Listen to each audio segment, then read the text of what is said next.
কুমিল্লার দেবিদ্বারের হাসনাত আব্দুল্লাহ দুঃসময়ের বিএনপিদেরকে নিয়ে কি কথা বলে অবশ্যই আপনারা শুনে যাবেন।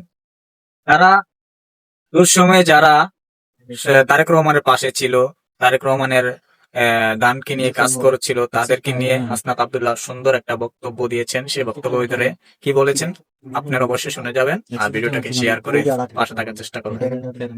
রাস্তার মধ্যে কর্মী নামায় গত 17 বছর দিয়ে কোথায় ছিল আমরা দেখছি।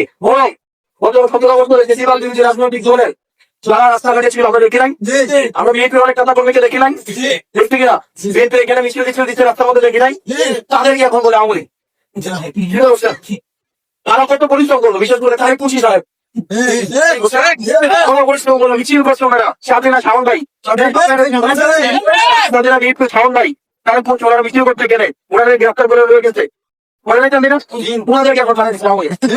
চিন্তা করছে। যাই হোক, আমরা আমাদেরকে পাথর ছিল না, আমরা তাদের বিয়ে আমরা